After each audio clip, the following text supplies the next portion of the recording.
حسبنا اللہ ونعم الوکیل نعم المولا ونعم النصیر اعوذ باللہ من الشیطان اللعین الرجیم بسم اللہ الرحمن الرحیم الحمد للہ الملک الحق المبین رب الشہداء والصدیقین وبه نستعین فإنه خیر ناصر ومعین والصلاة والسلام والتحیۃ والإکرام علی الرسول النبی الأمی العبد المؤید والمنصور المسدد المصطفى الامجد والمحمود الاحمد ابي القاسم محمد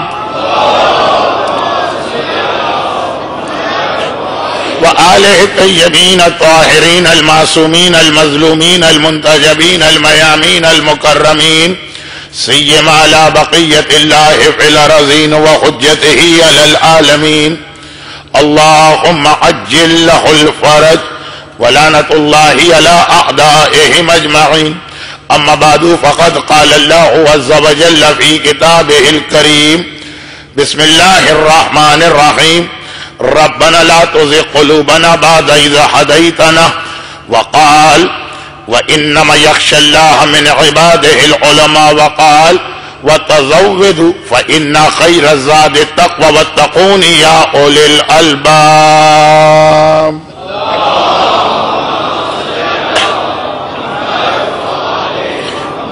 1432 ہجری کے اس چھٹے عشرے کے لیے جو ہمارا عنوان تھا اور جسے جان بوجھ کر 3 دن کی تاخیر کے بعد آج اس سے شروع کرنا اور جس وجہ سے یہ تاخیر کی گئی وہ اس وقت آپ کے سامنے ہے کہ میں واقعا یہی چاہتا تھا کہ وہی مومنین کرام جو اس قسم کی باتیں بھی سن لیتے ہیں وہی سامنے بیٹھے ہوں تو میرے لیے بھی مجلس پڑھنے میں آسانی رہے گی اور الحمدللہ مومنین کے مجمع سے زیادہ ملائکہ کا مجمع اور انہی کے سامنے یہ بات کرنا زیادہ بہتر بھی ہے لیکن ایک دم سے تو میں اس عنوان پہ گفتگو نہیں شروع کروں گا جو 2-3 دن گفتگو ہو رہی ایک اس سے ربط دیا جائے گا مگر اس ربط سے بھی پہلے کی ایک بات ہر سال یہ مسئلہ پیش آتا ہی رہتا لیکن گزشتہ 3-4 سال سے اس مسئلے کی سنگینی میں دنیا بھر میں اضافہ ہو چکا ہے اور وہ یہ ہے کہ مالی پریشانیاں بڑھتی چلی جا رہی ہیں قرضوں کے بوجھ عزت و آبرو کے ساتھ اپنے گھر والوں کو رزق حرام مہیا کرنا اور پھر اس وقت گرچہ دنیا بھر کے اکنامسٹ کہہ رہے ہیں کہ 2011 کے اختتام تک کافی ریکوری ہو جائے گی لیکن جس انداز سے دنیا کا ہر ملک وَمَكَرُوا وَمَكَرَ اللَّهُ وَاللَّهُ خَيْرُ الْمَاكِرِينَ کے اصول کے تحت آ رہا کہ جہاں پہ اپنی جگہ یہ خیال کیا اور پتہ چلا کہ کوئی ایسا نیچرل ڈیزاسٹر یا قدرتی آفت آ گئی کہ سارے وہ منصوبے جو ہیں وہ دھرم برہم ہو گئے اور پھر کہنا پڑا کہ اتنے بلین اور اتنے ٹریلین ڈالر کا نقصان ہو چکا ایک بار پھر ہم واپس چلے جائیں گے یہ جو گزشتہ 3 سال سے دنیا کی ایک کیفیت چل رہی ہے اس میں وہ چند علاقے جو ذرا سا اس کریڈٹ کرنچ یا ریسیشن سے محفوظ تھے ذرا تکبر کے انداز میں محفوظ تھے مثلا اس کے اندر ایک آسٹریلیا بھی ایک ملک تھا اور ایک طوفان نے یا کوئنزلینڈ کے فلڈ نے سارے بجٹ کا ستیہ ناش کر دیا ہے اور ایک مرتبہ پھر وہ بھی ان ممالک کی طرح جو 4 سال سے اس مرحلے سے گزر رہے ہیں یہ کہنے پہ مجبور ہیں کہ ہماری ساری اکنامی سے ایک فلڈ نے تباہ کر دی تو میں یہ جملہ اس لیے کہہ رہا ہوں کہ جس لیے اللہ کے اس نبی نے جس لیے یہ جملہ اس عورت سے کہا تھا وہ اپنی جگہ ایک بہت اہم پیغام ہے بھائی بہت پرانا واقعہ، یعنی یہ واقعہ طوفان نوح سے بھی پہلے کا ہے، واقعہ کوئی اتنا اہم نہیں ہے، لیکن اس کا یہ ایک پیغام والا جملہ، ایک ماں جوان بیٹا مر گیا، وہ تقریباً پاگل ہو رہی ہے، اور اتنی پاگل ہو رہی ہے کہ اپنے بیٹے کے لاشے کو دفن کرنے کو بھی تیار نہیں۔ عذاب قبر، یہی ہمارا عنوان ہے نا؟ تو یہ ساری روایتیں تھوڑا تھوڑا تمہید کا کام کریں گے اصل عنوان کے لیے۔ پاگل ہو گئی، گرچہ دنیا کی تاریخ کا آغاز ہی جوان بیٹے کی موت بوڑھے والدین کے سامنے سے، جناب حابیل کی جو شہادت ہوئی تو باپ آدم بھی زندہ تھے اور ماں حوا بھی زندہ تھی، مگر ہر آدمی جو اپنے غم کو بڑا غم سمجھتا ہے اتنی پاگل ہے بیٹے کی موت کی وجہ سے کہ لاشا بھی دفن کرنے کو تیار نہیں، اور اسی پاگل پنے کے عالم میں اپنے زمانے کے نبی کے پاس جاتی، یا نبی خدا آپ نبی ہیں اور میں یہ پہلی درخواست لے کے آپ کے پاس آئی، آج تک آپ کے حکم کی اطاعت کی ہے، پہلی بار آپ کے دروازے پہ آئی، آپ میرے بیٹے کو زندہ کر دیں۔ گرچہ اس کا وہ انداز نہیں تھا جیسا انداز ہم میں سے بعض لوگوں کا ہو جاتا کہ اللہ کے دروازے پہ جا کے ڈانٹ ڈپٹ کے بات کرتے ہیں کہ اے خدا ہم نے تیری اتنی نمازیں پڑھی، ہم نے تیرے اتنے روزے رکھے، ہمارے گھر میں ایسا حجاب ہے، ہمارے گھر میں ایسا مذہبی ماحول ہے، تو نے یہ آفت ہمارے گھر میں نازل کر دی۔ بس یہ کہنے کی کسر ہوتی کہ جلدی سے ہمارے مسئلے کو حل کر دے ورنہ ہم دوسری پارٹی کو جوائن کرنے جا رہے ہیں۔ وہ انداز تو اس کا نہیں تھا، لیکن روایتوں میں ہے کہ بعض افراد اپنی عبادتوں کا معاوضہ جو اللہ سے دعا کی شکل میں مانگتے ہیں۔ اب یہ ایک عنوان دعا نہ صرف یہ کہ ایک الگ عنوان ہے، بلکہ آپ نے اس پہ اتنی مجلسیں سنی، انداز اس کا ہو سکتا ہے جملے وہ ہو، لیکن بہرحال مقصد یہ نہیں تھا۔ یا نبی خدا ہمیشہ میں نے آپ کا حکم مانا، چھوٹا سا کام میرا کر دی۔ کیسے سمجھا کہ موت برحق ہے، ہر ایک کے گھر میں موت آتی، کہا اچھا میں تیرے بیٹے کو زندہ کروں گا ایک شرط پر، تو میرے لیے ایک مثلا کوئی چیز بھی آپ کہہ لیجیے، ایک پرانا لباس کسی گھر سے لا کے دے دے، یہ تو کوئی مسئلہ ہی نہیں، خوشی کے عالم میں کھڑی ہوگا، لیکن ٹھہر جا، ایسے گھر سے وہ لباس لانا جہاں آج تک موت نہیں ہوئی، یا نبی خدا اس سے میرا بیٹا زندہ ہو جائے گا، کل زندہ ہو جائے گا۔ بس ابھی گئی اور ابھی آئی، یہ کہہ کے وہ نکلی۔ دنیا کی آبادی بہت کم، شہروں کی آبادی بہت کم، بہت ساری چیزیں جو آج ہمارے اور آپ کے لیے اتنی آسان ہیں، بالکل ابتدائی زمانہ، بلکہ اگر میں ایک جملہ کہہ دوں کہ یہ حضرت ادریس سے بھی پہلے کا واقعہ، حضرت نوح دنیا کی تاریخ میں ایک اہم لینڈ مارک، ان سے پہلے ادریس سے پہلے کا واقعہ، میں گئی اور آئی، کوئی مسئلہ ہی نہیں ہے، لیکن پھر واقعا میرا بیٹا زندہ ہوگا، زندہ ہو گئی، اور کہہ کے گئی کہ میں گئی اور آئی، مگر گئی تو پھر گئی تو پھر گئی تو پھر گئی تو آئی تو نہیں۔ ایک بار راستے میں کہیں نبی خدا کو مل گئی، کہا کیا ہوا؟ وہ یا تو اس وقت پاگل ہو رہی تھی، اور یا میں نے مسئلہ حل کرانے کا یقین بھی دلایا پھر بھی نظر نہیں آئی، کہا یا نبی خدا میرے دل کو ڈھارس مل گئی، اور میری سمجھ میں بات آ گئی، جسے میں اتنا آسان مسئلہ سمجھ کے نکلی تھی کہ گئی اور آئی، جس گھر میں بھی گئی سب نے مجھے دیکھا، پاگل ہو رہی ہو، دیوانی ہو، باؤلی ہو، کیا نونسنس باتیں کر رہی ہو، احترام سے بھی اس قسم کے جملے بھی کہ بھائی کیا کوئی ایسا گھر دنیا میں ہو سکتا ہے جہاں کبھی موت نہ ہوئی ہو؟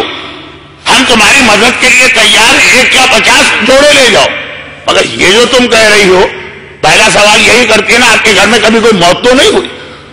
آپ کے گھر میں کبھی موت تو نہیں ہوئی؟ جس گھر میں جاتی ہے وہاں اس کو یہی جواب ملتا، یا نبی خدا اب میرے دل کو اطمینان آ گیا کہ ہم موت تو ایک ایسی حقیقت ہے کہ کسی کا گھر اس سے نہیں بچا۔ میں موت کے عنوان پہ ابھی بات شروع نہیں کر رہا ہوں، میں بات شروع کر رہا ہوں کہ شارجہ کے مومنین کرام ایک سوال کر رہے ہیں، 4 سال سے تو یہ سوال مسلسل ہو رہا، اور وہ یہ ہے کہ مولانا کوئی ایسی دعا، روزگار کا مسئلہ ہے، جاب کا مسئلہ ہے، بزنس کا مسئلہ ہے، قرضوں کا مسئلہ ہے، مالی پریشانیوں کا مسئلہ، تو جیسے اس بڑھیا نے ایک ایک گھر کا دورہ کرنے کے بعد خود ایک ایسا نتیجہ نکالا کہ نبی خدا کے پاس بھی واپس جانے کی اس نے زحمت گوارا نہ کی. تو یہ ساری مثالیں میں اس لیے بھی دیتا ہوں کہ آسٹریلیا سے لے کے نارتھ امریکہ تک اور سویڈن اور ناروے سے لے کے ساؤتھ افریقہ تک اس وقت یہ کرہ ارضی یا گلوب ہے، اس میں کوئی علاقہ آپ کو ایسا نظر نہیں آئے گا جہاں پہ یہ والے مسائل لوگوں کو گھیرے میں نہ لیے ہوئے. شاید دوسروں کی یہ پریشانیاں سن کے آدمی کو سکون آ جائے. اور یہاں پر پھر میں ایک بات اور عرض کر دوں بغیر کسی مومن یا مومنہ کی توہین کیے ہوئے، وہ یہ ہے کہ بعض روایتوں میں وہ جو ایک جملہ یہ آیا ہے کہ اللہ قرآن میں ایک وعدہ کیے ہوئے ہیں لیکن اپنا یہ وعدہ پورا نہیں کرتا، جملے ذرا بدتمیزی والے ہو گئے. اللہ کا ایک وعدہ ہے کہ ادعونی استجب لکم، دعا کرو میرا وعدہ ہے تمہاری دعا قبول کروں گا، مگر ایک منزل آتی ہے جہاں اللہ اپنا یہ وعدہ پورا نہیں کرتا. وہ اصل میں تو امام یہ کہنا چاہ رہے ہیں کہ تم نے دعا کی شرط ہی پوری نہیں کی اس لیے اللہ نے وعدہ پورا نہیں کیا. لیکن بات کو سمجھانے کے لیے پوچھا گھبرا کے کہ مولا وہ کون آدمی ہے؟ امام نے 6 آدمیوں کے نام بتائے نا کہ جن سے اللہ اپنا یہ وعدہ پورا نہیں کرتا. اصل جملہ یہ ہے کہ ان 6 آدمیوں سے اللہ کا یہ وعدہ ہی نہیں. ان میں ایک وہ آدمی جس نے اپنی چادر سے زیادہ پیر پھیلا لیے اور اب پروردگار کی بارگاہ میں بھاگا بھاگا جا رہا، خدا بندہ اتنی محنت کرتا ہوں لیکن گھر میں مثلا جو میری تنخواہ ہے وہ پوری نہیں پڑتی، جو مجھے کاروبار سے فائدہ ہو رہا ہے پورا نہیں پڑتا. پھر 6 کی 6 مثالوں کا خلاصہ یہی تھا، لیکن اس میں خاص امام نے یہ کہا ضرورت نہیں ہے کہ جتنی تمہاری حیثیت ہے اس سے بڑھ کے چھلانگ لگانے. مکان کیسا لیا، فلیٹ کیسا لیا، گاڑی کیسی لیے، حتیٰ بچوں کی تعلیم کا بھی اس میں مسئلہ آتا. اور بہت زیادہ یہ اتنی واضح باتیں کہ ممبر سے اس کو بیان کرنا آپ کا وقت ضائع کرنا، لیکن جب جس کے دل کو لگی ہوتی ہے وہ یہ باتیں بھول جاتا. امام نے یہ فرمایا کہ اگر کسی کو اللہ نے مال کثیر دیا اور اس نے وہ حلال طریقے سے صحیح مگر خرچ کر دیا اور اب بیٹھا ہوا، خدا اس کی دعا سنتا ہی نہیں. بہترین سے بہترین دعا میں کہیں سے ڈھونڈ کے لے آؤں، میں تو دعا تعویذ کا آدمی بھی نہیں ہوں، لیکن اگر ڈھونڈ کے لے بھی آؤں تو یہ دعا اس کے لیے فائدہ نہیں پہنچائے گی.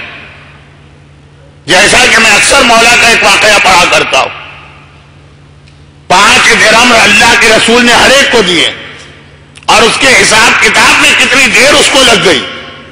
میرا مسئلہ یہ ہے کہ میں تو یہ سمجھ کے ایک جملے میں واقعے کو سمیٹ کے آگے بڑھ گیا کہ میں نے 50 دفعہ تو یہ واقعہ شارجہ میں پڑھا ہے تو بچے کو یاد ہوگا. اللہ کرے کہ بعد میں کوئی مومن نہ کہے کہ میری سمجھ میں ہی نہیں آئے.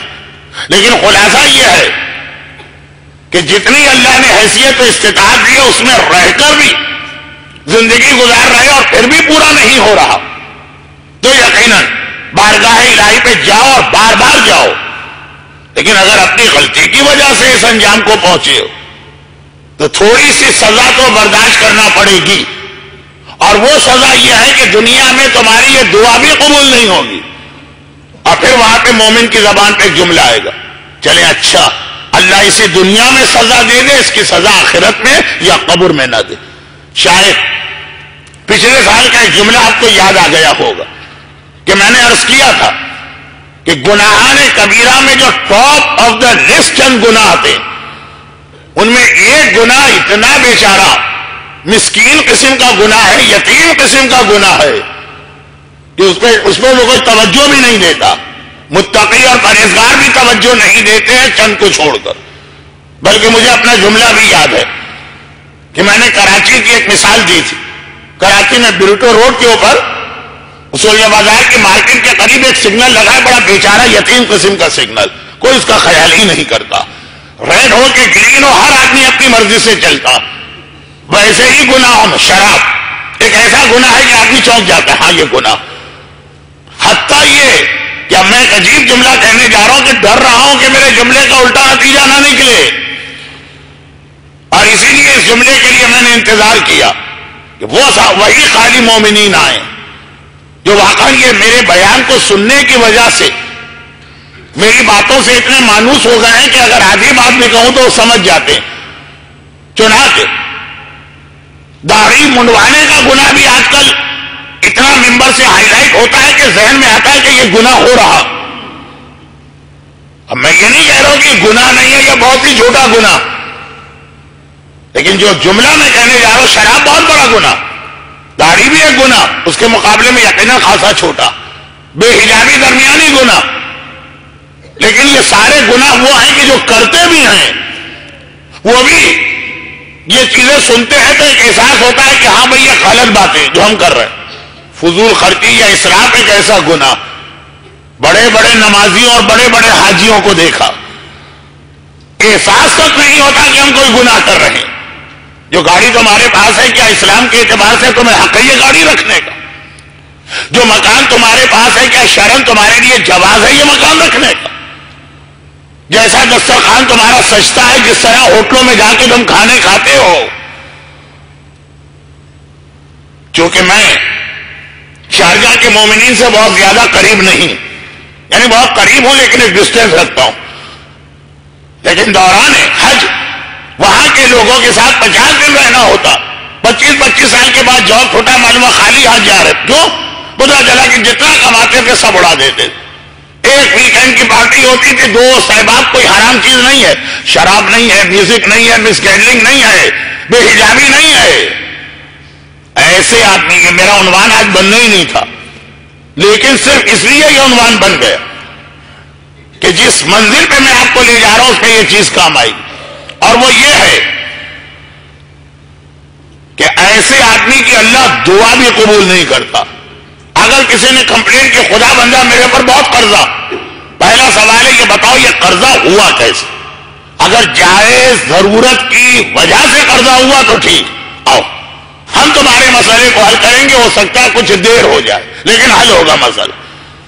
اور اگر یہ قرضہ اپنی حماقتوں اور غلطیوں اور فضول خرچی، اور ایک لفظ جو پنجابی کا ہے لیکن بڑا اچھا لفظ ہے، پنجابی کے سارے لفظ اچھے ہیں لیکن یہ والا، اپنے ٹھور جمانے کے لیے اگر یہ قرضے تو پھر ویری سوری، خدا صاف صاف کہہ دیتا۔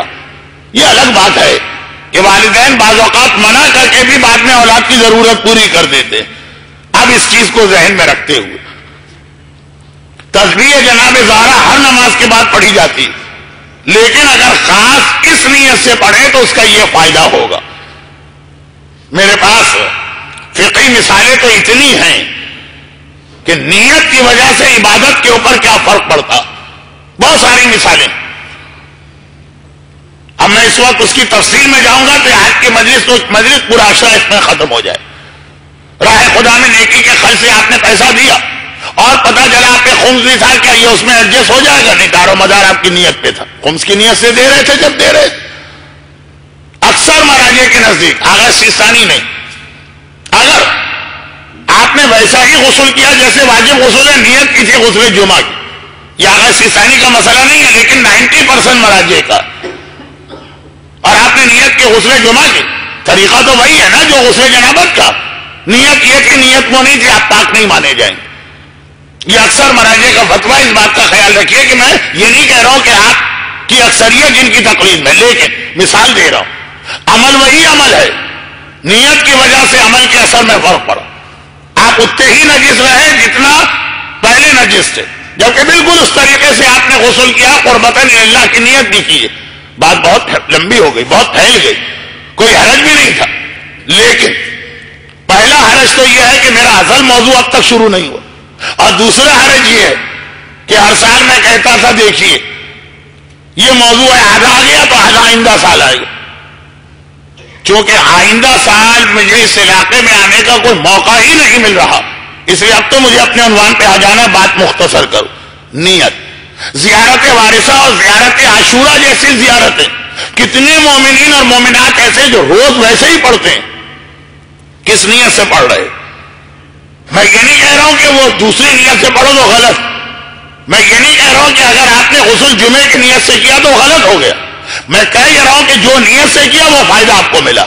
اگر جمعے کی نیت سے کیا تو غسل جمعہ کا ثواب ملا، ثواب نہیں فائدہ۔ غسل جمعہ کا فائدہ کیا؟ راوی نے پوچھا تھا امام صاحب یہ ذرا ٹائم سے پہلے کی حدیث ہے لیکن موضوع، مولا یہ جو آپ فشار قبر کا اتنا عذاب بتا رہے ہیں، فشار قبر سے بچنے کا طریقہ کیا؟ کہا جو غسل جمعہ باقاعدگی سے کرتا ہے اللہ اسے فشار کے عذاب سے محفوظ رکھتا۔ ایک چھوٹی سی بات یاد، روزانہ ہم اور آپ، یعنی ہر ہفتے ہم اور آپ خاص طور پر ان علاقوں میں عرب دنیا میں غسل جمعہ کرتے ہی کرتے ہیں، لیکن اس کا یہ فائدہ بھی، اچھا اس میں نیت بھی ضروری نہیں، اس کی نیت ہی ہے خالی غسل جمعہ، یہ اس کا فائدہ، لیکن غسل جمعہ کی نیت کی ہے تو دوسرے غسل کا فائدہ نہیں ملے گا باقی مراجع کے خیال میں، باقی مراجع کے فتوے میں۔ اسی طرح زیارت وارثہ، زیارت کی نیت سے پڑھتے اس کا فائدہ ملے گا۔ امان لزوار قبر الحسین، حاجی علی بغدادی کے واقعے میں جو امام زمانہ نے کہا قبر حسین کے زائرین کے لیے امان ہے وہ زیارت کا فائدہ ملے گا، لیکن یہ زیارت وارثہ جو آپ کی روزی کا مسئلہ حل کرنے والی ہے، نیت یہ ہونی چاہیے۔ تسبیح زہرا الگ سے پڑھیں، ضروری نہیں ہے کہ نماز ہی کے بعد پڑھی جائے، نماز کے بعد تو پڑھنا ہی پڑھنا۔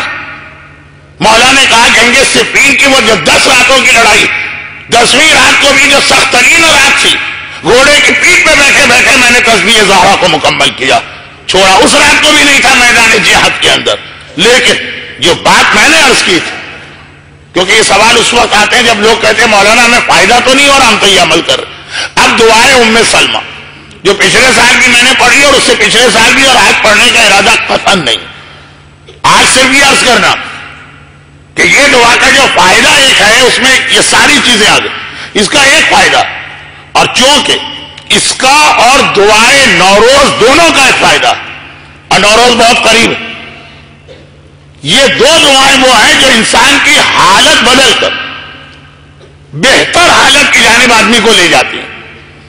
اب چاہے مالی اعتبار سے ہو، چاہے صحت کے اعتبار سے ہو، چاہے جاب کے اعتبار سے ہو، چاہے بزنس کے اعتبار سے ہو، چاہے اولاد کے اعتبار سے ہو۔ اگر کہ اللہ نے اولاد کے حوالے سے بھی وہی اصول رکھا، مولانا ہمارا بیٹا بہت بگڑ گیا ہے، آؤٹ لائن جا رہا، ایسا گمراہ ہو گیا، کوئی دعا بتائی، دعا قبول نہیں ہے اگر تم نے اس کی تربیت ہی نہیں کی، خود ہی تم نے اس کو بچپنے میں اسے کھلا چھوڑ دیا۔ کھلا کیا چھوڑ دیا؟ اٹھا کے ٹی وی کے سامنے بٹھا دیا، اٹھا کے انٹرنیٹ کے سامنے بٹھا دیا، اب کہہ رہے مولانا کوئی دعا بتائی۔ الحمدللہ آپ لوگ پھر بھی خاصے محفوظ ماحول میں، جب یہاں سے میں نکلتا ہوں اور دوسرے ماحول میں جاتا ہوں، مولانا میری 12 سال کی بیٹی ہے مگر اکثر راتوں کو گھر نہیں آتے، کلاس فیلوں کے ساتھ رات گزار رہی، کوئی دعا بتائی۔ پہلے یہ بتائیے کہ جب وہ بچی قابل تھی کہ آپ کے کنٹرول میں تھی، آپ نے اس وقت اسے کیا دین سکھائے، کیا اخلاقیات کی بنیادیں رکھی؟ وہی جو مال کے حوالے سے بات ہے وہی تربیت کے حوالے سے۔ اور پھر اس میں تو امام نے خاص طور پر یہ کہا کہ اگر خالی دعاؤں کے ذریعے سے کسی کی اصلاح ہو سکتی تو اللہ 1,24,000 انبیاء کا سلسلہ بھیج کر ان کو اتنے بڑے امتحان میں نہ مبتلا کرتا۔ وہ آتے دعا کر دیتے پورے معاشرے پر، اس شہر کے واٹر ٹینکر میں جاتے دعا پڑھ کے پھونک دیتے، پورے شہر والے پانی پیتے، سب متقی اور پرہیزگار مومن بن جاتے۔ یہ والا مسئلہ، اصلاح کا مسئلہ جو ہے وہ ایسا نہیں ہے۔ آقا حسین جب کربلا کے لیے نکلے، یہ تو یہ روایت اتنی پڑھی جاتی ہے کہ بچوں کو بھی یاد، لکھ کے گئے طلب اصلاح امت جد۔ یہ بھی کر سکتے تھے کہ وہاں پہنچتے دریا فرات میں پانی پڑھ کے پھونکتے، عمر ساتھ کا لشکر پانی پیتا، سب بدل جاتا۔ اصلاح جو مقصد انبیاء ہے وہ خالی دعاؤں سے حل نہیں ہوتا، لیکن جتنا اس میں دعا کا حصہ ہے بھی، اس میں بھی پہلا سوال یہ ہے کہ کیا تم نے اس کو وقت میں نماز کی ٹریننگ دی؟ اب آپ کہہ رہے ہیں کہ مولانا میرا 19 سال کا بچہ کبھی نماز ہی نہیں پڑھتا۔ جب وہ 19 مہینے کا تھا اس وقت نماز کے بارے میں کوئی پیغام اس تک پہنچایا؟ تربیت اولاد پہ میری 100 سے زیادہ تقریر ہے. 19 مہینے تو بہت زیادہ، 19 ہفتے کا بچہ، 19 دن کا بچہ، 19 گھنٹے کا بچہ، 19 سیکنڈ کا بچہ، 19 منٹ کا بچہ، اس وقت پیغام پہنچایا نماز کا؟ کہ اب آپ کہہ رہے ہیں کہ 19 سال کا ہو گیا میرا بیٹا نماز نہیں پڑھتا، 18 سال کی ہو گئی میری بچی حجاب ہی نہیں کرتی، کوئی دعا بتا دی. تو کچھ مسئلے ایسے ہوتے ہیں جس میں دعائیں ہیں، لیکن بار بار یہ کہا کہ یہ مسئلہ دعا سے حل ہونے والا نہیں، پہلے تمہیں کوشش کرنا. تو اسی کے اندر جو میں مال کے اعتبار سے بات کر رہا اس میں بات آ گئی کہ ام سلمہ کی دعا اور نوروز کی دعا، اس کا تو جملہ ہی ہے یا مقلب القلوب والابصار یا محول الحال والاحوال غیر حالنا الی احسن حال. الفاظ میں ذرا سے اختلاف ہے، کہیں سنگولر کا لفظ ہے کہیں پلورل. اے دلوں کو بدلنے والے اور اے حالتوں کو بدلنے والے، ہماری موجودہ حالت کو بدل کے بہتر حالت میں تبدیل کر دے. یہی دعائے ام سلمہ کا فائدہ ہے، یہی دعائے نوروز کا ترجمہ. نوروز کی دعا اس لیے نہیں بتائی گئی کہ آپ پانی کا تش لے کے اس میں گلاب کا پھول رکھ کے چیک کرتے رہیں کہ کب وہ گھوما، یا اس مسئلے میں آپ پڑے رہیں کہ اس سال جانور شیر ہے کہ ہاتھی ہے کہ مینڈک ہے کہ بچھو ہے کہ سانپ ہے کہ اس سال کے جانور کون ہے. اس لیے نہیں ہے کہ اس سال کا رنگ ہرا ہے کہ نیلا ہے کہ پیلا، حلوائی کی دکان پہ جا کے اس رنگ کی مٹھائیاں خرید کے لانا نہیں. نوروز اسلام میں صرف اتنا اس کا مذہبی پہلو ہے، باقی سارے غیروں کے کلچر کہ جو وقت بتایا گیا ہے جب پوری دنیا بدلتی ہے اس وقت یہ دعا مانگو بری حالت سے اچھی حالت کی. اس میں صحت بھی آ گئی، بیمار ہے صحت اچھی حالت، اولاد گمراہ ہے اچھی حالت چاہیے، بیٹیوں کی شادی نہیں ہوتی اچھی حالت چاہیے، روزگار کا مسئلہ ہے اچھی حالت چاہیے، قرضے گردن پہ اچھی حالت چاہیے. چونکہ نوروز بہت قریب ہے اور ایام اعزا کی آخری مجلسوں کے بعد ایک طویل عرصے تک آپ کو موقع نہیں ملے گا دعا کے عنوان پہ بات سننے کا، تو ابھی سے اس کو یاد کر لیجیے. اور پھر دعائے ام سلمہ، وہ بھی اوور آل، خاص قرضے یا روزگار کی دعا نہیں، لیکن ہر حالت تبدیلی جس کو چاہیے حالت کی، اس کے لیے یہ دعا. اور یہ میں نے پچھلے سال ممبر سے پڑھی ہوئی تھی اور اس کا حوالہ بھی دیا تھا، جو اس سال کل کی مجلس کو دوہرا کے حوالہ دیتا ہوں. یہ فیس بک یہ اسلام کے لیے بھی استعمال ہو سکتا، یہ انٹرنیٹ یہ اسلام کے لیے بھی استعمال ہو سکتا. یاد رکھیے فیس بک کا اسلامی استعمال یہ نہیں ہے کہ آپ اس میں حدیثیں بھیجیں، آپ اس میں قرآن بھیجیں، آپ اس میں مجلسیں بھیجیں. یہ فیس بک کا اسلامی استعمال نہیں ہے جو میں کل بتا رہا تھا. لوگ یہ سمجھے، چنانچہ بعد میں لوگوں نے کہا نہیں مولانا ہماری فیس بک پہ آپ جا کے دیکھیے. اچھا مجھے پتہ ہی نہیں کہ فیس بک پہ کیسے جا سکتے ہیں، میں خالی آپ کا فیس دیکھتا ہوں اور فوراً مجلس کو اختتام پہ لے آتا ہوں بس، اور مجھے کچھ نہیں پتا. لیکن کہا کہ آپ جا کے دیکھیں اس میں خالی نوحے، اس میں خالی مجلسیں، اس میں خالی قرآن. اس کا مطلب یہ ہے کہ میری بات سمجھی ہی نہیں گئی. لیکن نہیں، یہ تو میں نے کل کہا نا، جس نے مثال دی وہ اس سے پہلے اپنی فیس بک بنا چکا. یہ میرا مقصد کل کی مجلس میں تھا ہی نہیں. بس دیکھیے آج کی یہ بات میں ختم کر دوں. اگرچہ میرا ارادہ تھا کہ فیس بک کے حوالے سے میں اور زیادہ تفصیل ان دو بہت اہم مجلسوں میں بیان کروں گا. جو میرا عشرہ ہے اس کی دو بہت اہم مجلسیں. ایک آپ کو پتا ہے کہ منگل کی رات کو رسول خدا کی وفات کی مجلس ہے، رسول کا بھی ہم ہی کو ماتم کرنا.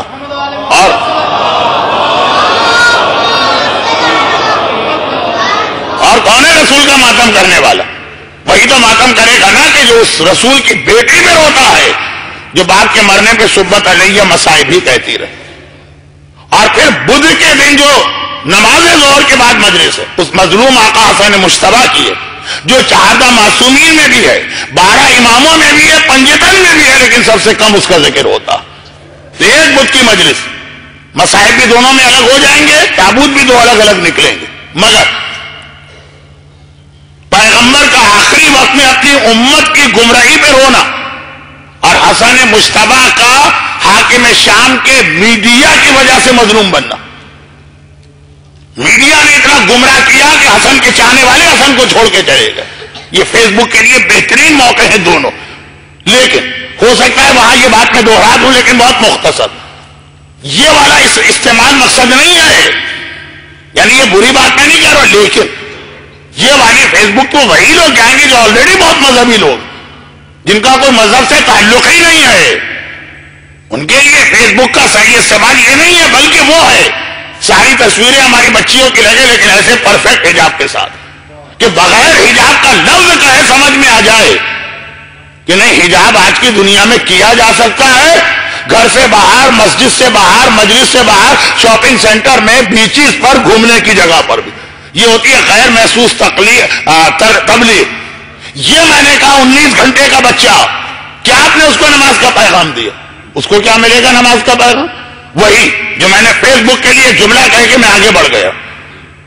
آج مجھے جا کے قبر میں منکر و نکیر کو فیس کرنا ہے، اس لیے بس اس سے زیادہ نہیں، صرف اتنی سی بات کہ 19 گھنٹے کے بچے کی نماز کی تربیت یہ ہے کہ جب وہ اس دنیا میں آ گیا، جس ماحول میں سانس لے رہا وہاں پہ کوئی بھی بے نمازی نہ ہو، ہر آدمی نماز پڑھ رہا، نماز خود ایک ماحول بناتی. وہ بچہ ہے بہت چھوٹا لیکن سب دیکھ رہا، وہ بچہ ہے بہت چھوٹا سب سن رہا، وہ بچہ ہے بہت چھوٹا لیکن سب سمجھ رہا. اللہ نے دماغ میں ایک ایسا ریکارڈر لگا دیا ہے. اب تو یہ چپ ٹپ کا زمانہ آ گیا تو بہت آسان ہو گئی باتیں. ایک ایک آواز وہ سن کے اپنے دماغ میں محفوظ کر رہا ہے. اردو میں اس کے لیے بڑا مشکل لفظ ہوتا ہے لاشعور، انگریزی میں سب کانشیس. اس کے دماغ میں ہر چیز محفوظ ہے، یہ آگے چل کر اس پر اثر ڈالے گی.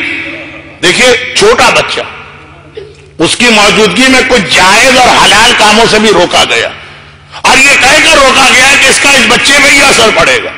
مولانا ابھی تو یہ بچہ 19 منٹ کا ہے کہ تم یہ سمجھ رہے اسلام کا کوئی حکم خلاف عقل نہیں ہے. پیدا ہوتے ہی بچے کے کان میں اذان دلوائی گئی، پیدا ہوتے ہی بچے کے کان میں اقامت دلوائی گئی. یہ فضول نہیں تھا، یہ آواز اس کے دماغ کے اس مائکرو چپ پر یا ریکارڈر میں ایسی محفوظ ہوئی کہ مرتے دم تک یہ پیغام اس کے ساتھ رہے گا. اس وقت تو بھول گئے، اب 19 سال کا جوان ہو گئے اور اب کہہ رہے ہو کہ مولانا وہ نماز نہیں پڑھتا، وہ 21 سال کی بیٹی حجاب نہیں کرتی. جب وہ 21 گھنٹے کی تھی اس وقت کیا گھر کا یہ ماحول تھا کہ ایک بے حجاب عورت اس گھر میں نہیں رہتی ہے، ساری عورتیں گھر کے اپنے حجاب کے ساتھ ہیں. یہ تصویر بچے کے ذہن میں محفوظ ہوتی ہے، یہ تصویر بچی کے ذہن میں محفوظ ہوتی ہے. تربیت اولاد میرا عنوان نہیں، اور میری بدقسمتی کہ میں نے کراچی میں 100 سے زیادہ مجلسیں اس پہ پڑھی. شارجہ میں آج تک ایک اشرا بھی 94 سے پڑھ رہا ہوں، تربیت اولاد پہ نہیں پڑھ سکا، یعنی نام کی حد تک بھی نہیں. آپ جملہ مجھے یاد ہے، آپ کہیں گے مولانا تو باقی جو اشرے آپ عنوان کا اعلان کر کے پڑھتے تھے وہ عنوان پہ کب ہوتے تھے؟ اعلان تو ہوتا تھا نا، یہ عنوان نام کی حد تک بھی نہیں. لیکن الحمدللہ عمر میں مجھ سے کم، علم میں مجھ سے زیادہ جو خطبہ یہاں آ رہے ہیں وہ تربیت اولاد پہ بھی بہت زیادہ پڑھ رہے ہیں. بات یہ تھی کہ یہ ساری چیزیں جس کے اثرات ہوتے ہیں ان کا بھی خیال کریں، پھر دعا مانگیں. اور نوروز کی دعا، کیونکہ نوروز بہت قریب ہوتا، ہر حالت کی تبدیلی، ام سلمہ کی دعا ہر حالت کی تبدیلی. اور کہاں سے یہ فیس بک آ گئی تھی جناب ام سلمہ کے بیان؟ انٹرنیٹ پہ www.duaz.org یہ ساری دعائیں اس میں ہے کہ نہیں؟ کتنی دعائیں تو میری مجلسوں سے سن کے اس کے اوپر میری اجازت سے اپلوڈ کی گئی. تو فیس بک جا کے دیکھتے ہیں تو یہ والی ویب سائٹ بھی جا کے دیکھی، اس کا نام ہی رکھ دیا ان لوگوں نے دعائیں ام سلمہ، دعائیں نعیم البدر. آپ عمل کر کے دیکھیے گا، اس میں قرضے بھی آ گئے، اس میں مالی چیزیں بھی آ گئے. اور ایک آخری بات، دنیا کے لوگ ایک چیز کہتے ہیں، پیسے کو پیسہ کھینچتا. اب تو خیر 1 لاکھ کی کوئی حیثیت نہیں، ہمارے بچپنے میں 1 لاکھ کی بڑی حیثیت تھی. اور لوگ یہی کہتے تھے مولانا پہلا لاکھ جمع کرنا مشکل ہوتا، ایک بار پہلا لاکھ آ گیا اس کے بعد تو پھر لاکھ دوڑ کے آتے ہیں. 1 سے 50، 1 سے 100، 1 سے 200 لاکھ بنانا کوئی مشکل کام نہیں. یہ پیسہ ہے جو پیسے کو کھینچتا ہے، یہ دنیا کے لوگ کہہ رہے ہیں. دنیا کے لوگ ساری باتیں غلط نہیں کہتے. پھر وہ جملہ میں کہہ دوں جو ہر سال ایام اضحیٰ کے کسی نہ کسی مجلس میں کہہ دیتا ہوں، کیونکہ بہت پرفیکٹ جملہ. اپنے دشمنوں کو گمراہ سمجھیے، مغضوب علیہم سمجھیے، ضالین سمجھیے، جتنے الفاظ بھی قرآن نے کہے سب سمجھیے، بے وقوف نہ سمجھیے. وہ ہمیں جب گمراہ کرتے ہیں تو بڑی چالاکی، مکاری اور شیطنت سے، بہت سیدھے سادے نہیں ہیں وہ لوگ. تو یہ جو جملہ دنیا والوں کا تجربہ ہے نا، یہ بھی اسلام کا حکم. کہا میں نے کیا جملہ کہا؟ راہ خدا میں صدقہ دو. مولانا ہم تو ویسے ہی غریب ہیں، کہاں سے صدقہ دیں گے؟ کہا کہ نہیں، یہ 1 درہم جائے گا اپنے ساتھ 70,000 درہم کو کھینچ کے واپس لائے گا. غریب آدمی کے لیے بھی حکم ہے. آپ کو معلوم ہے کچھ چیزیں اسلام نے غریب کے لیے بھی کہی، قرضہ لے کے کرو. کہاں تو ایک طرف قرضے کو اتنا برا سمجھا جا رہا، چادر دیکھ کے پیر پھیلاؤ، اور جو کچھ میں نے تقریر کے شروع میں کہا، اور کہا یہ کہا گیا قرضہ لے کے بھی کچھ کام کرو. بقرعید کی قربانی ہماری فقہ میں واجب نہیں ہے، لیکن جو ریکمینڈڈ سنت ہے. تو یہاں تک ہے کہ اگر حیثیت نہیں ہے قرضہ لے کے کرو. اس کے فائدے اتنے ہیں، بھول جاؤ گے اپنے قرضے کو. عقیقہ قرضہ لے کے کرو، اس سے بچے کو اتنا فائدہ ملے گا کہ دنیا تو دنیا، قبر میں بھی عقیقہ فائدہ پہنچاتا. تبھی تو مسئلہ ہے کہ جو بچہ 8 دن کا ہو کے مر جائے اس کا بھی عقیقہ مستحب. ارے وہ تو معصوم آیا معصوم چلا گیا، وہ تو قبر میں جب گیا معصوم گیا 8 دن کا بچہ، اس کے لیے کیا مسئلہ ہے؟ اس کے لیے بھی عقیقہ فائدہ پہنچائے گا.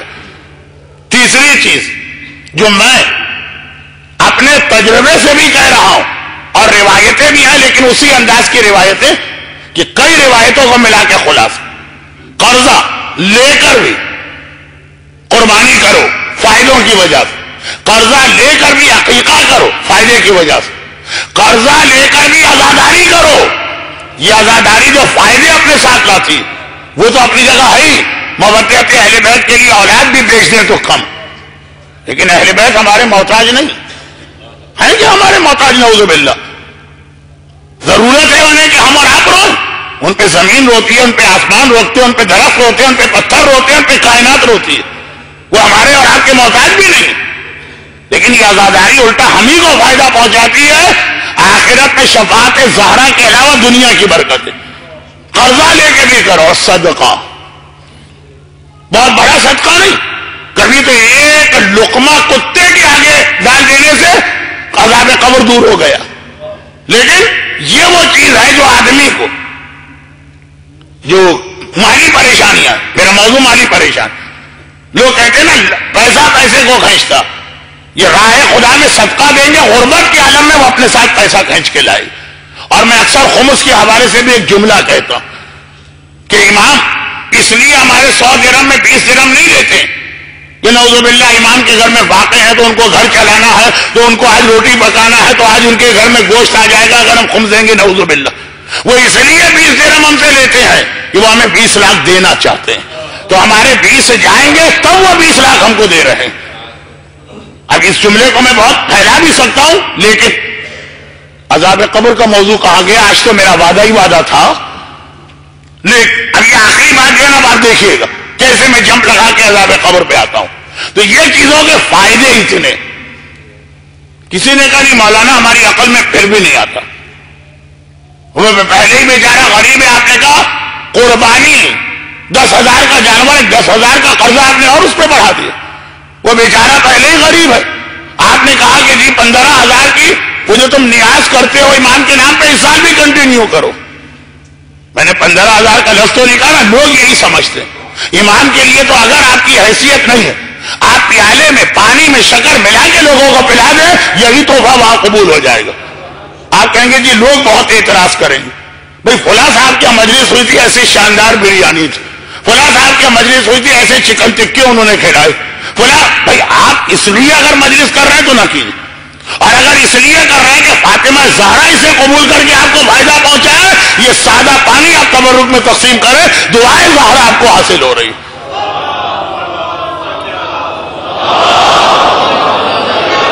ان کے کمپٹیشن میں مجلس کر رہے ہیں.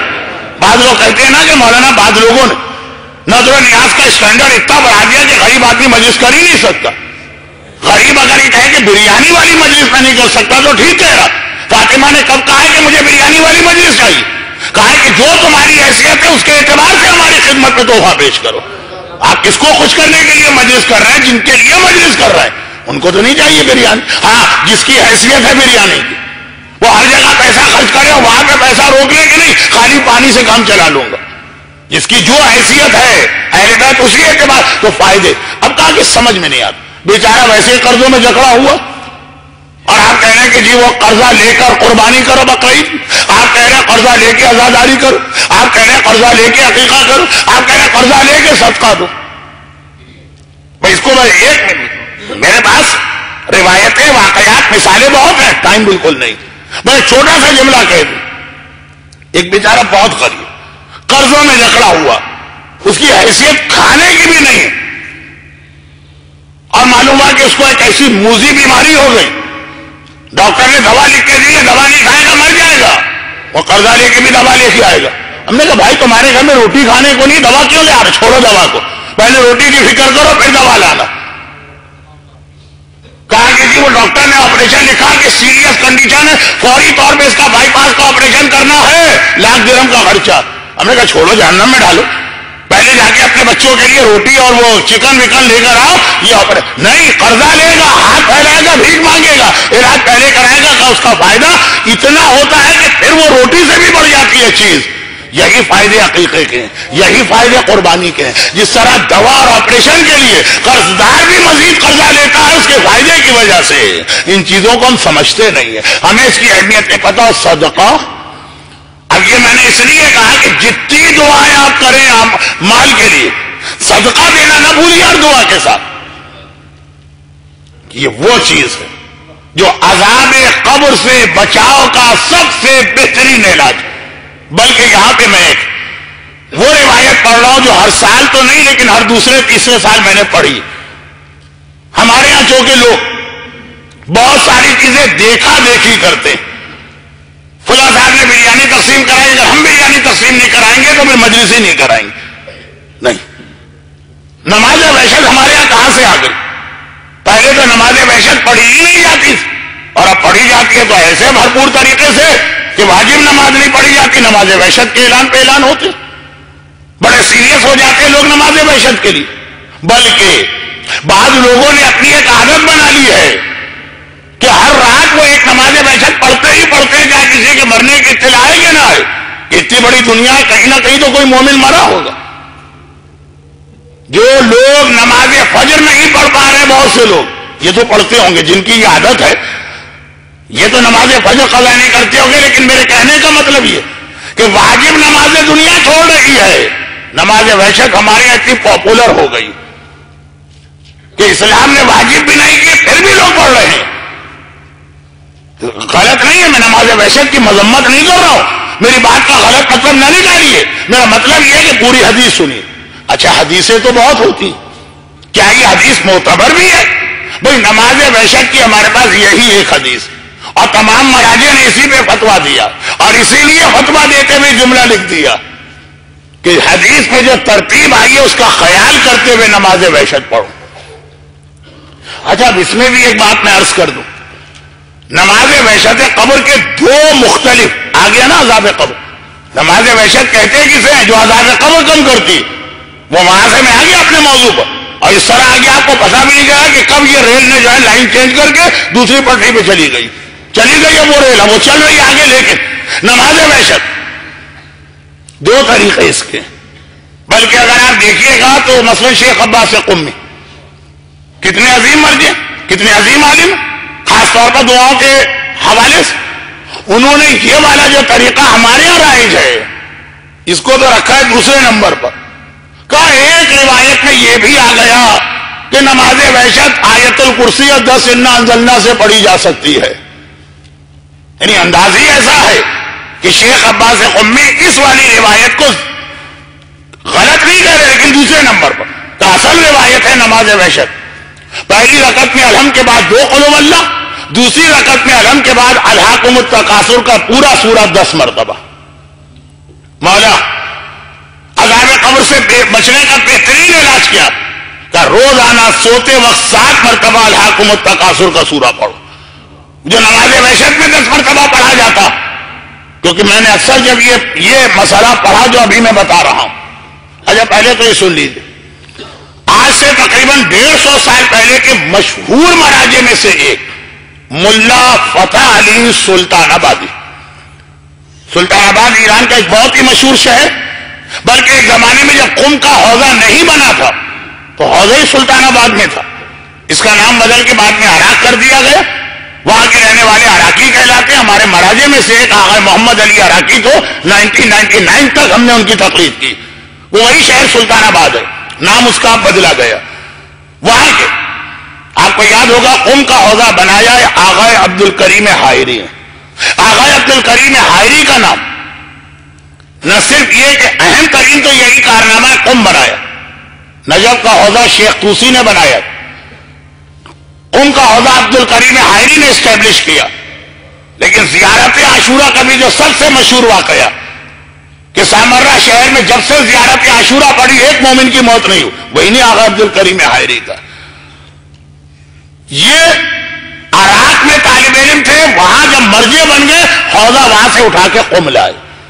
تو ان کے استاد ملا فتح علی آغا گل پائگانی نے وصیت کی تھی جب میرا انتقال ہو جائے مجھے معصومہ قم کے حرم میں اپنے استاد کے پہلو میں دفن کیا جائے. ان کے استاد عبد الکریم حائری، اور عبد الکریم حائری امام خمینی کے استاد، آغا عراقی کے استاد، آغا مرشی نجفی کے استاد، آغا گل پائگانی کے استاد، ان کے استاد ملا فتح علی. اب ان کا ایک واقعہ، یہ واقعہ اس وقت کا ہے جب وہ مرجعیت کی منزل پہ نہیں پہنچے تھے، لیکن بہرحال ایک بڑے عالم تھے. گھر سے نکل کے بازار جا رہے ہیں، کوئی آدمی آیا راستے میں اور کہنے لگا کہ میں ایک امانت آپ کے پاس لے کے آیا ہوں، فلاں آدمی نے آپ کا خصوصی شکریہ ادا کیا. نام لیا. اب گھبرا کے کہا کہ یہ کب کی بات؟ کہا یہ ابھی ابھی آج صبح کی بات. کہا وہ تو مر چکا، 2 دن پہلے اس کی موت ہوئی تھی. ایک تو یہ ہے کہ آپ نے کہا کہ ہاں بھائی اس نے 1 ہفتے پہلے کہا تھا مجھے آنے میں تاخیر ہو گئی، وہ مر گئے. نہیں، آج صبح کی بات، اس نے مجھے آپ کے پاس بھجوایا ہے خصوصی شکریہ. ملا فتح علی سلطان آبادی کہتے ہیں کہ اس کے تو انتقال کو 2 دن گزر گئے. کہا کہ نہیں وہ ایسا نہیں، میں سو رہا تھا. کہا جاتا ہے فجر کے وقت کا خواب بالکل سچا ہوتا. میرے خواب میں وہ آیا، وہ میرا بہت قریبی دوست رشتے دار بنے، اور آنے کے بعد کہنے لگا کہ جا کے میری طرف سے ملا فتح علی سلطان آبادی کو ڈھونڈو اور ان کا خاص شکریہ ادا کرو. میں نے گھبرا کے کہا بھائی کس لیے، وجہ کیا ہے؟ کہا کہ میں ادھر قبر میں گیا، اوہو اتنا سخت عذاب چاروں طرف سے میرے قریب آنے لگا. عذاب خدا کا طریقہ آپ کو معلوم ہے نا، نارملی سنستدرجہم من حیث لا یعلمون، ہم آہستہ آہستہ عذاب دیتے ہیں، اللہ کو کوئی جلدی نہیں. اب یہ میرے جملے مذاق کی نظر نہ ہو جائے. ایک سانپ یا بچھو آ رہا ہے ہمیں کاٹنے کے لیے، اچانک نہیں آئے گا، تھوڑا چلے گا پھر رک جائے گا، پھر آگے بڑھے گا پھر رک جائے گا، پھر آگے بڑھے گا پھر رک جائے گا. آگ آ رہی ہے ہمیں جلانے کے لیے، دم سے نہیں آئے گی، روک لی جائے گی. ہم دیکھ رہے ہیں بعض چیزیں ایسی ہوتی ہیں ان کی تکلیف سے زیادہ ان کا ڈر آدمی کو مار دیتا. یہ بھیانک سانپ میرے لیے اچانک آ کے کاٹ کے چلا جائے تو شاید پھر بھی تکلیف کم ہو. وہ جو ہر جگہ رکتا ہے، منزل لیتا ہے.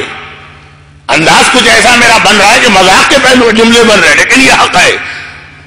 بلکہ فشار قبر نماز وحشت کا طریقہ یہ بتایا گیا. جب سنی چاروں طرف سے عذاب میرے قبر میں آ گئے، ادھر دیکھوں کہ ادھر دیکھوں کہ ادھر دیکھوں کہ ادھر دیکھوں، یہ بڑھتا چلا آ رہا ہے، بالکل میرے قریب پہنچا.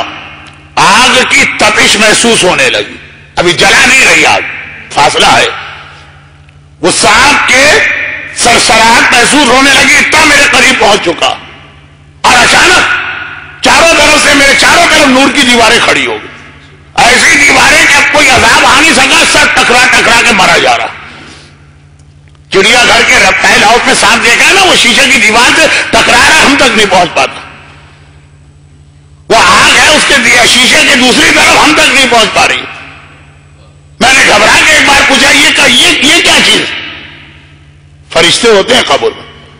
کہا کہ یہ ملا فتح علی سلطان آبادی نے تمہاری مدد کی، یہ انہوں نے تمہارے لیے تحفہ بھجوایا جس نے اس عذاب کو روک دیا. تو اب مرنے والے کو بھی نہیں پتا وہ تحفہ کیا تھا. یہ پتا ہے کہ نور کی دیوار نے آ کے میرے عذاب کو روک لیا.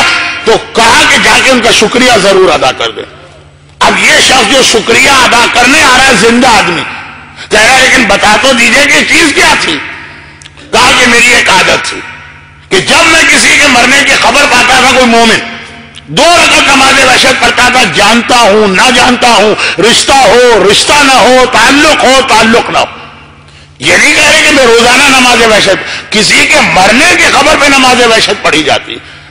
کہا کہ میں روزانہ میں جب بھی کوئی موت کی خبر پاتا تھا نماز وحشت پڑھتا تھا. 2 دن پہلے اس آدمی کے مرنے کا اعلان مسجد سے ہوا، میں نے 2 رکعت نماز وحشت پڑھ دی. یہ وہ نماز وحشت ہے جو اس کے کام آتی.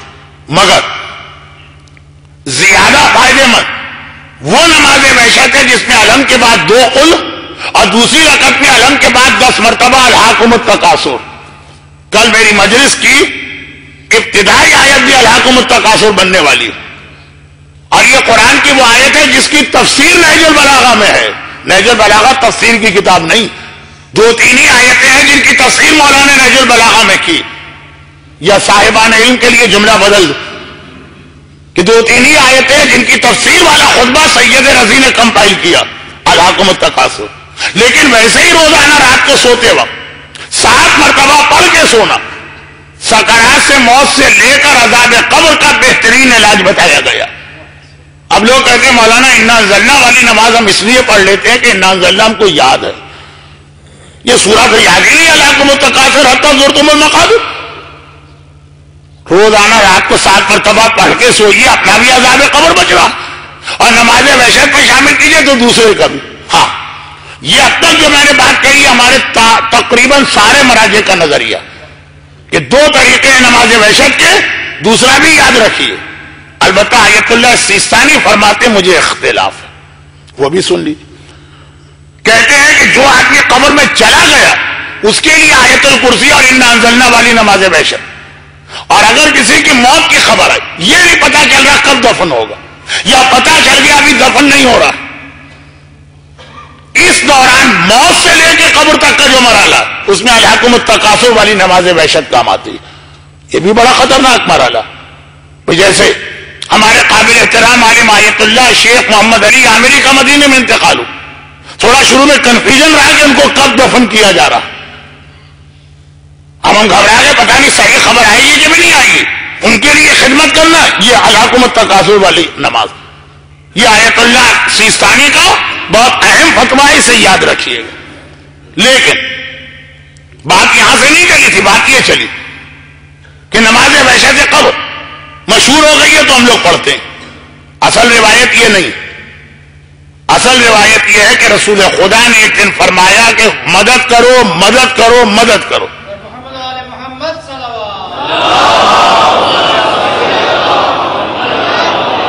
مجھے معلوم ہے کل ورکنگ ڈے ہے اور میری تقریر ایسی ہو گئی، میسج مجھے مل گیا، بس میں مسائل پہ آ رہا ہوں. رسول خدا نے فرمایا کہ مرنے والوں کی مدد کرو مدد کرو مدد کرو، اور جیسے ہی وہ مرے وہیں سے مدد شروع کرو. یہ نہیں ہے کہ قبرستان میں دفن کر کے آئے تب معلوم ہوا فاتحہ کا انتظام ہو رہا، اسی وقت سے. یا رسول اللہ اس وقت سے کیسے مدد کرے؟ کہا مرنے والے کے لیے صدقہ دو، مرنے والے کے لیے صدقہ دو. جیسے ہی صدقہ دو گے فرشتے فوراً نور کے طبق میں یا تھال میں اس صدقے کو جمع کریں گے، اسی وقت مرنے والے کو پہنچائیں گے. دیکھیے باقی جو نیکی آپ مرنے والے کے لیے کریں گے اس کے پہنچنے میں کچھ دیر لگے گی. میں ایک مثال دے دوں، بس یہ آخری جملے ہیں، مثالیں زیادہ ہو گئی، میٹر آج کم رہا. لیکن صدقہ، مال، قرضے، دنیا میں جاب، ان کی سلامتی کے لیے، اور وہاں سے قبر، اور پھر وہاں سے عذاب قبر. صدقہ دے اس لیے رہے کہ مرنے والا عذاب سے بچے. کا صدقہ دو. جو اور نیکیاں کرتے ہو اس میں اور صدقے کا فرق یاد رکھو. وہ یہ ہے کہ آپ کو پاکستان کچھ پیسے ٹرانسفر کرنا، آپ یہاں جاب کر رہے ہیں، آپ کے بچے وہاں پر، آپ یہاں جاب کر رہے ہیں، آپ کا بچہ پڑھنے کے لیے امریکہ گیا، آپ کو پیسے ان کو دینا.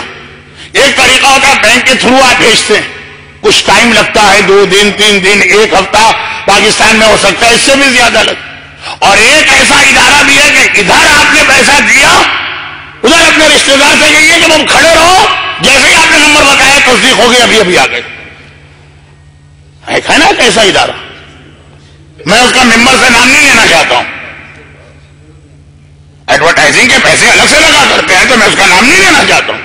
لیکن آپ اچھی طرح جانتے ہو اسی سیکنڈ پیغمبر نے کہا صدقہ یہی چیز، باقی ساری نیکیاں کر رہے ہو پہنچنے میں کچھ ٹائم لگے گا، صدقہ ادھر تم نے دیا اسی لمحے، وہاں قبر کے مردے سے اگر تمہارا کانٹیکٹ ہو، کوئی موبائل تم نے اس کے بعد چھوڑ دیا کہ مل گئے، جیسے آپ کے رشتے دار کھڑے ہوتے ہیں اس کے آفس میں، ہاں ابھی مل گیا، ادھر تم نے بھیجا ادھر مل گیا، کا صدقہ اتنے جلدی مرنے والے کو ملتا۔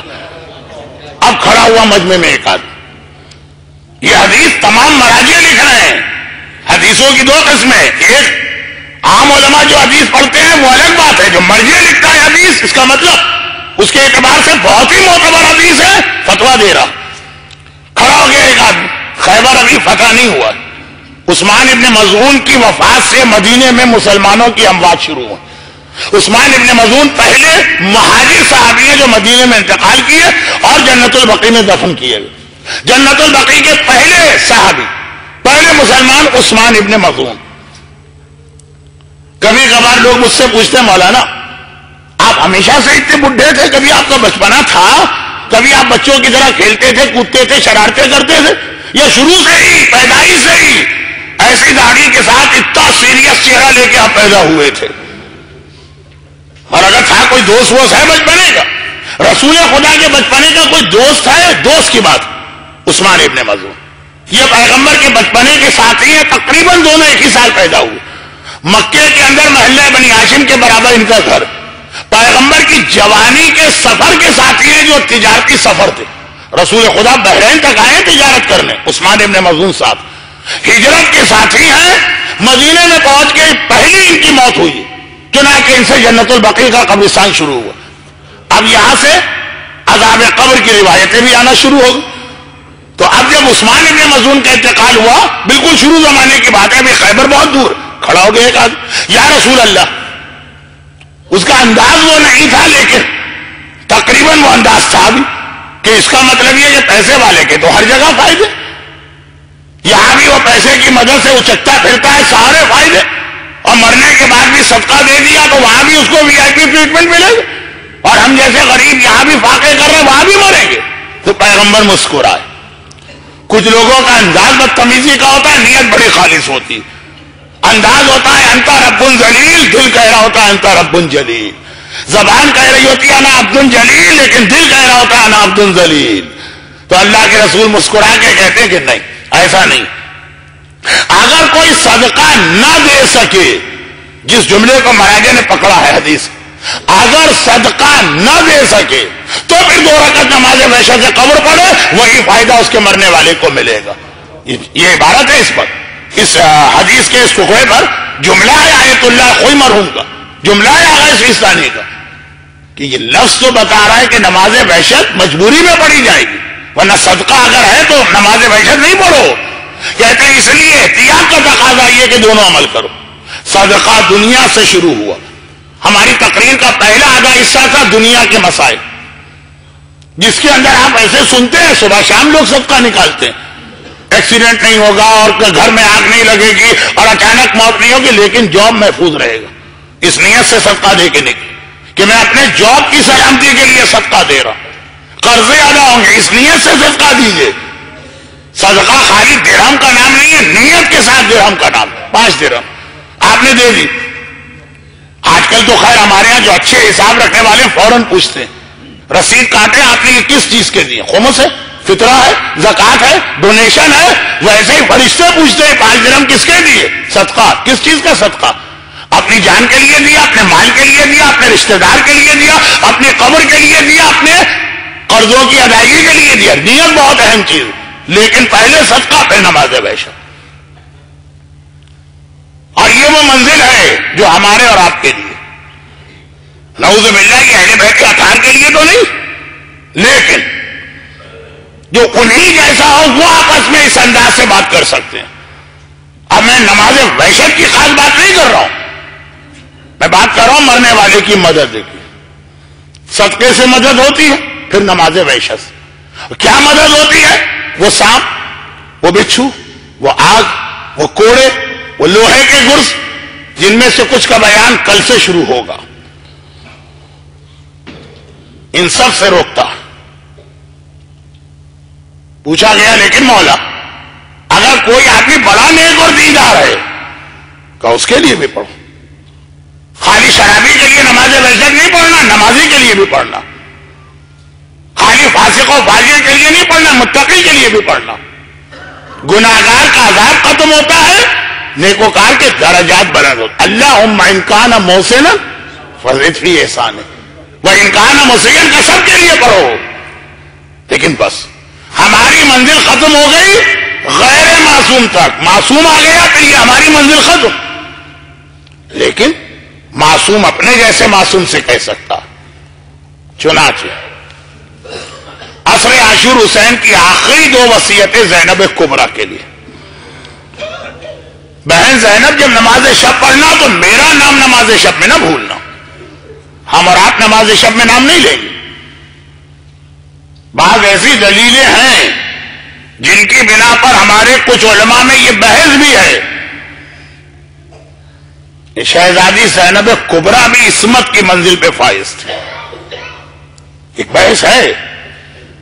بہرحال عصمت صغریٰ تو تھی، تبھی آقا حسین وہ جملہ کہہ رہے ہیں جو ایک معصوم دوسرے سے کہہ سکتا ہے، غیر معصوم سے نہیں کہہ سکتا. لیکن حسین کی زبان پہ یہ جملہ کب آیا؟ ساری زندگی ذکر اہل بیت کرنے والا خطیب شہزادی کا پیغام آتا ہے کہ میرے بیٹے کے مصائب میں میرے بیٹے کی رخصتی ضرور پڑھا کر. فاطمہ کے لیے مشکل ترین مرحلہ، جس لال کو میں نے گرمیوں میں چکیاں پیس پیس کے پالا، وہ جا رہا. اور حسین جاتے جاتے در خیمہ پر رکتے ہیں اور کہتے ہیں زینب بہن یہ حکم اسلامی بھی ہے جو کل آئے گا. ہمارے اور آپ کے لیے حکم اسلامی کل آئے گا. وصیت بھائی کی 2 وصیتیں. پہلی وصیت یہ ہے کہ جب کبھی نماز شب پڑھنا، میرا مظلوم آقا سجاد کہتا ہے کہ میں نے دیکھا سیدانیوں کا قافلہ کربلا سے کوفہ اور کوفے سے شام گیا. راستے میں کئی ایسی منزلیں آئیں کہ رات کو بھی قافلہ نہیں روکا گیا. بغیر محمل و ہماری کے یہ سیدانیاں اونٹوں پر بیٹھی ہیں، ان کے ہاتھوں میں رسیاں ہیں. مگر زینب کے تو خالی ہاتھ کی رسی کی بات نہیں ہے، زینب کے دونوں ہاتھ گردن سے بندھے ہیں. مگر ایک بی بی نے اپنی نماز شب تک اس سفر میں قضا نہیں کی. حسین کو معلوم ہے میری زینب کمزوری کی وجہ سے زندان شام میں بیٹھ کے چاہے پڑھے لیکن نماز شب پڑھے گی. میری بہن زینب بندے ہاتھوں کے ساتھ نماز شب پڑھے گی. میری بہن زینب اگر مصلی پہ کھڑے ہونے کا موقع نہ ملا تو بے محمل و ہماری کے اونٹ کی پیٹھ پہ نماز شب پڑھے گی. اور دوسری وصیت یہ، اور زینب نے عمل کیا. شام غریبہ سے جو زینب کی نماز شب شروع ہوئی ہے تو دوبارہ کربلا آنے تک ہر منزل پہ نماز شب اور حسین. دوسری وصیت بھی یاد رکھیے. کل ایک جملہ میں نے کہا تھا، کل یا پرسوں، اب یہ اس جملے کا دوسرا حصہ. میں نے کہا تھا شمر کا طریقہ بڑا عجیب ہوتا. نیزہ زمین میں گڑ جائے تو عام آدمی نیزے کی جانب جاتا ہے، شمر سجاد کی جانب آتا. زمین کربلا یا کسی زمین میں لاشا ڈھونڈنا ہو تو عام آدمی بیلچا اٹھاتا ہے، شمر نیزہ اٹھاتا. عام بچہ گر جائے عام آدمی محمل رکھتا ہے، شمر رسی لے کے آتا. وہی شمر کے طریقے کو ذہن میں رکھیے گا.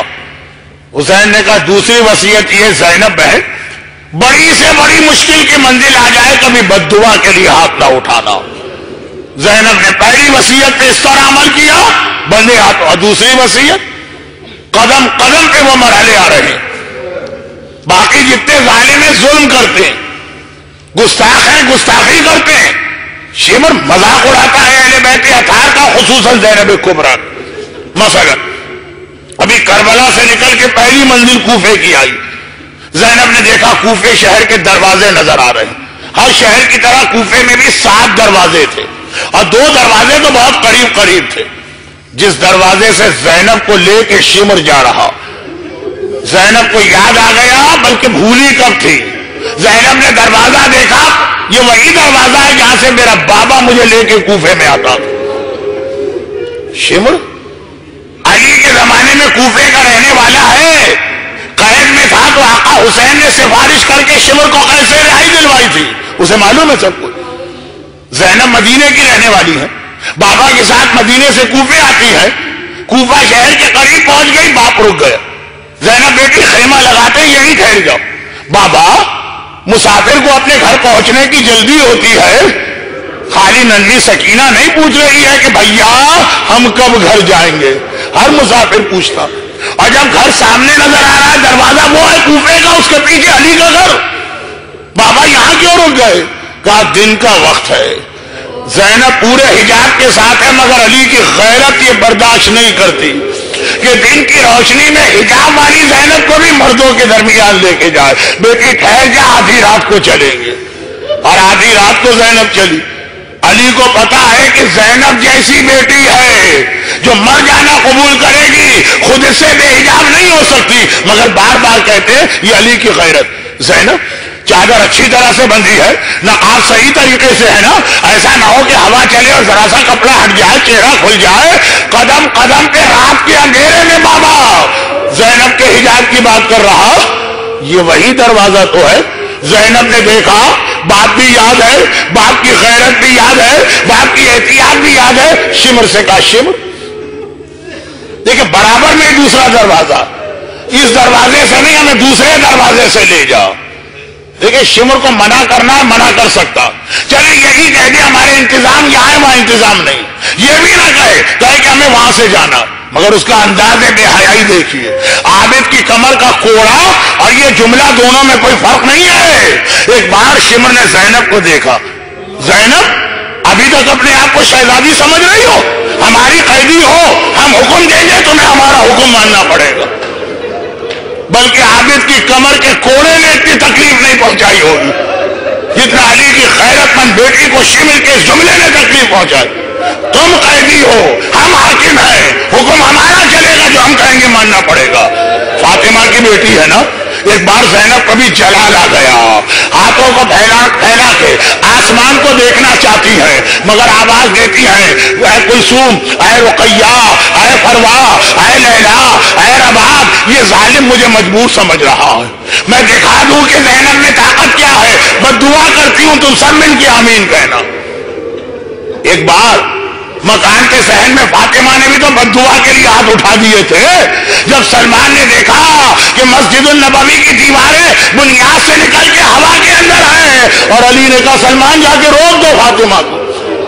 اسی غیرت مند فاطمہ کی غیرت مند بیٹی زینب ہے، ایک مرتبہ ہاتھ پھیلائے، بیویوں سے کہا میں بد دعا کرتی ہوں تم سب آمین کہنا، اور یہ کہہ کے آسمان کو دیکھا، مگر آسمان سے پہلے نوکے نیزہ پہ بوڑھے بھائی کا کٹا سر نظر آیا، حسین کی آنکھوں سے بہتے ہوئے آنسو ہیں۔ زینب گھبرا گئی، میرا بھیا کبھی نہ رویا ان مسائل میں، بھیا کیا عباس یاد آ رہا، کیا اکبر یاد آ رہا، کیا اصغر یاد آ رہا؟ کٹے سر سے آواز آئی زینب اپنا مقصد یاد آ رہا، جس پہ میرا اکبر قربان، جس پہ میرا اصغر قربان۔ زینب بد دعا نہ کرنا، جیسے یہ ظالم کہے اسی طرح سے چلنا، بس یہ سننا ہے۔ زینب نے ہاتھ نیچے کیے، بیویوں کو آواز دی ہے کلثوم و رقیہ، اے فروا لیلا، اب میں بد دعا نہیں کرتی ہوں، میرا بھیا منع کر رہا، مگر میرا دل کہتا ہے ایک بار مڑ کے نجف کو ضرور دیکھا ہوگا، آواز دی ہوگی یا علی مدد، بابا اپنی زینب کی مدد کو آئیے، نامحرموں کے درمیان بے مقنا ہو چادر۔ الا ولعنت اللہ علی اعدائہم اجمعین وسیعلم الذین ظلموا ای منقلب ینقلبون۔ خداوندہ علی کی اور فاطمہ کی اس غیرت مند وارث بیٹی زینب کبریٰ کے مصائب کا واسطہ، میرے مظلوم آقا حسین کے اس امتحان کا واسطہ، جو مومنین اور مومنات آج کی مجلس میں ان کو اور ان کے گھروں کو اور ان کی روزی کے ذرائع کو اور ان کی اولادوں کو ہر آفت، ہر مصیبت، ہر پریشانی سے محفوظ فرما۔ غم حسین کے سوا ہمیں دنیا اور آخرت کے ہر غم سے محفوظ فرما۔ خداوندہ رونے والوں کے رونے کا واسطہ، ان کے صف اعضاء پہ کھڑے ہونے سے پہلے ان کی ساری حاجتیں قبول فرما، ان کے آنسوؤں کو رومال زہرا میں جمع کر کے ان کی دنیاوی پریشانیوں کے حل اور آخرت میں شفاعت معصومین کا ذریعہ بنا۔ ہمارے تمام مرحومین کی مغفرت فرما، بیماروں کو شفاء کاملہ عطا فرما۔ جو اولاد کے کسی مسئلے میں اولاد نہیں ہوتی، اولاد گمراہ، بیٹیوں کی شادیاں نہیں ہوتی، اولاد کے کسی مسئلے میں مبتلا ہے، خدا بندہ ان کی اولاد کے مسئلے کو حل فرما، جو روزگار کی کسی پریشانی میں ہے خدا بندہ ہر مومن و مومنہ خصوصاً شارجہ کی ان مجالس میں آنے والے ان مومنین و مومنات کو روزی اور روزگار کی ہر پریشانی سے محفوظ فرما، اور ہماری تمام پریشانیوں کے اختتام کے لیے اور اہل بیت کے دشمنوں سے انتقام کے لیے اپنی آخری حجت وارث معصومین امام زمانہ کے ظہور میں تعجیل فرما۔ ماتم حسین